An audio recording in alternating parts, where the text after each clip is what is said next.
नमस्कार. अर्जुन रुपालीच्या लव्ह स्टोरीचा भाग 75वा आज आपण पाहणार आहोत आणि अजूनही तुम्ही चॅनलला सबस्क्राईब करत नाहीये तर प्लीज चॅनलला सबस्क्राईब करा. ओ शू व्हॉट हॅपन बेबी. अर्जुन लगेच त्याच्या लेकीला उचलून घेत तिला शांत करू लागतो. तसं रुपाली त्याच्याकडे प्रेमाने पाहू लागते. तिला अजिबातच राग येत नाही किंवा इन्सिक्युअर फील होत नाही की अर्जुनने बेबी रडल्यावर लगेच तिला विसरून बेबीला जवळ घेतलं. त्याचं आपल्या नुकत्याच जन्मलेल्या मुलीवरचे प्रेम पाहून उलट छान वाटत होतं रुपालीला. ती प्रेमाने दोघांना पाहत होती. अर्जुन बेबीसोबत बोलत होता, तिला शांत करण्याचा प्रयत्न करत होता, तर बेबीसुद्धा हळूहळू शांत झाली होती आणि त्याच्याकडे एकटक पाहत होती. रुपाली लांबूनच दोघांवरून बोटं मोडून त्या दोघांची दृष्ट काढते. अहो, तिला भूक लागली असेल, द्या तिला माझ्याजवळ. रुपाली बेबीला भूक लागली असेल म्हणून कदाचित बेबी जागी होऊन रडत असेल असा विचार करून बोलते. हो. अर्जुन लगेच बेबीला तिच्या मांडीवर व्यवस्थित ठेवतो. मॉम किंवा आई असेल तर आवाज द्या ना. रुपाली अर्जुनला बोलते. काही हवं असेल तर मला सांग, आय विल अरेंज. अर्जुन बोलतो. मला काही नको, फक्त तुम्ही आवाज द्या ना त्यांना. मला एकटीला बेबीला फीड करायला जमणार नाही. आई हेल्प करेल. रुपाली बोलते. ओके, मी हेल्प करतो. असं म्हणून अर्जुन लगेच पुढे होऊन तिच्या गाऊनची चेन खाली ओढतो.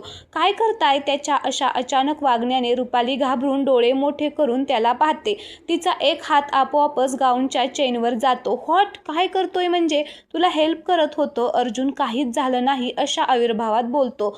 अर्जुन तुम्ही राहू द्या, मी करते मॅनेज, तुम्ही बाहेर जा. रुपाली घाबरून अर्जुनला बोलते. तुला जमणार नाही. I will help. अर्जुन बोलतो. अहो पण तुमच्यासमोर मी. म्हणजे तुम्ही जा ना प्लीज. रुपालीला कळतच नाही काय बोलू. ती केविलवाना चेहरा करून अर्जुनला बोलते. Rupali are you serious. Mean there is nothing to hide. Come on. माझ्या बेबीला भूक लागली आहे. अर्जुन रुपालीला बोलतो. तसं रुपाली त्याला गाल फुगवून पाहते, पण तिच्या तसं पाहण्याचा काहीच उपयोग होत नाही.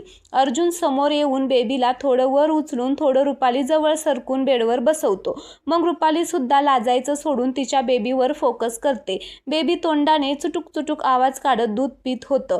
4-5 दिवस असेच हॉस्पिटलमध्ये जातात. अर्जुन 1 मिनिट सुद्धा त्याच्या बेबीपासून आणि रुपालीपासून दूर झाला नव्हता.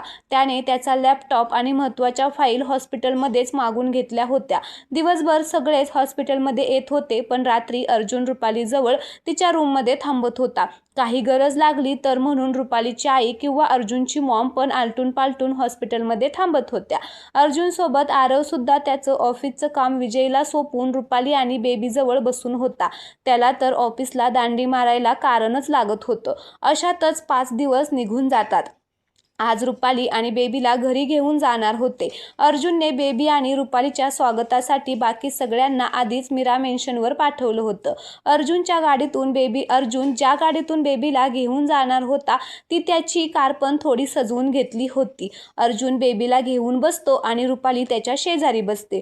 रुपाली सुद्धा आज घरी जाणार म्हणून खूप खुश होती. अर्धा-पाऊण तासात ते मीरा मेन्शनच्या गेट बाहेर पोहोचतात. गेट बाहेरून खूप छान फुलांनी सजवला होता. गेट पाहूनच रुपालीला अंदाज येत होता की अर्जुनने मेन्शनातून किती छान सजवलं असेल. त्यांची कार गेटमधून आत येते तर अर्जुन बेबीला घेऊन खाली उतरतो आणि एक हात रुपालीला समोर करून तिला उतरायला मदत करतो. दोघेही दरवाजामध्ये उभे होते. मॉम त्या तिघांची आरती करतात आणि एक छोटासा कुंकवाचा टिळा बेबीच्या कपाळावर लावतात.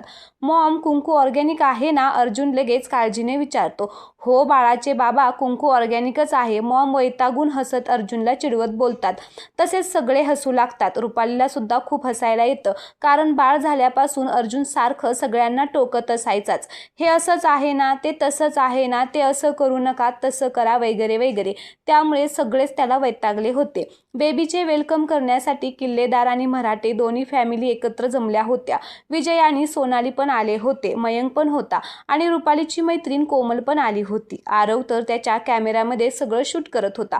बेबीच्या पायाचे ठसे घेऊन रुपाली आणि अर्जुन त्यांच्या बेबीसोबत मीरा मेन्शनमध्ये प्रवेश करतात. मेन्शन आतून एवढं सजवलं होतं की रुपाली सगळं पाहतच राहते. तिला विश्वासच बसत नव्हता की हे तिचं आधीचंच मेन्शन आहे. देवघरात जाऊन आधी बाळाला आशीर्वाद देऊन मग अर्जुन रुपालीला लिव्हिंग एरियामध्ये घेऊन येतो. रुपाली बेबीला भूक लागते तसं खालीच एका रूममध्ये जाऊन तिला फीड करून आणते. मग सगळ्यांचं सोबत जेवण होतं. आरव बेबीसोबत खेळत होता तेव्हा त्याचं लक्ष बेबीच्या डोळ्याकडे जातं. ओ माय गॉड, आरव थोड्या जोरात ओरडतो. तसं लिव्हिंग एरियामध्ये बसलेल्या सगळ्यांचं लक्ष आरवकडे जातं. काय झालं, सगळेच घाबरून आरवला विचारतात. अर्जुन तर उठूनच आरव जवळ येतो. बेबीला काही झालं की काय विचार करूनच हृदय बंद पडत होतं त्याचं. सगळे प्रश्नार्थक नजरेने आरवकडे पाहत होते. बेबी आरवच्या हातात होतं आणि आरव डोळे मोठे करून बेबीला पाहत होता. दादा, माझ्या रसमलाईचे डोळे सेम माझ्यासारखे आहेत. Oh my God, I am so happy. आमच्या दोघांचे डोळे सेम आहेत, आरव खुश होऊन बोलतो. तसं सगळेच त्याला विचित्र नजरेने पाहू लागतात. तू आत्ता बेबीचे डोळे पाहिले? मयंक आरवला विचारतो. हो, आरव त्याला बोलतो. मग 5 दिवस हॉस्पिटलमध्ये बसून येणारे जाणारे पेशंट मोजत होता का अर्जुन? आरवच्या डोक्यात टपली मारत बोलतो. अरे या दादा, मी बेबीला घ्यायला गेलो की ती झोपलीच असायची. मग मी कसं पाहणार? आणि जेव्हा जागी असायची तेव्हा माझा नंबर लवकर येत नव्हता तिला घेण्यासाठी, आरव बारीक चेहरा करून बोलतो. बट तरी तुला बेबीच्या बर्थ नंतर 5 दिवसांनी कळलं की तिचे डोळे तुझ्यासारखे आहेत? मयंक मुद्दाम आरवची खेचत होता. आता फॉर युअर काइंड इन्फॉर्मेशन, बेबीचे डोळे माझ्यासारखे आहेत, अर्जुन मध्येच दोघांना पाहून बोलतो. अर्जुन आणि आरवचे डोळे एकदम सारखे होते. अर्जुन बोलतो तसं आरव रागात त्याच्याकडे पाहतो. पण तुझे डोळे सेम माझ्यासारखेच आहेत ना? आरव बारीक डोळे करून अर्जुनला बोलतो. माझे डोळे तुझ्यासारखे नाही, तुझे डोळे माझ्यासारखे आहेत, अर्जुन आरवला बोलतो. आता ह्या दोघांचं माझं तुझं चालूच असतं. व्हॉटेवर आरव त्याच्या बोलण्याकडे दुर्लक्ष करून बेबीसोबत खेळण्यात कॉन्सन्ट्रेट करतो. रुपालीचे बाबा आणि अर्जुनचे डॅड बेबीच्या येण्याने घर किती खुलून उठलं होतं हे पाहत होते. रुपालीच्या बाबांना रुपाली आणि बेबीला त्यांच्यासोबत घेऊन जाण्याची खूप इच्छा होती, पण बोलायचं कसं तेच कळत नव्हतं. उद्या आपण पाहणार आहोत की अर्जुन रुपाली आणि बेबीला त्यांच्याबरोबर लावेल का? तर प्लीज चॅनलला तुम्ही सबस्क्राईब करा. अजूनही तुम्ही चॅनलला सबस्क्राईब करत नाहीये. पूर्ण स्टोरी तुम्हाला इथे पाहायला मिळणार आहे या चॅनलवरती, त्यामुळे प्लीज माझी तुम्हाला रिक्वेस्ट आहे की चॅनलला सबस्क्राईब करा. धन्यवाद.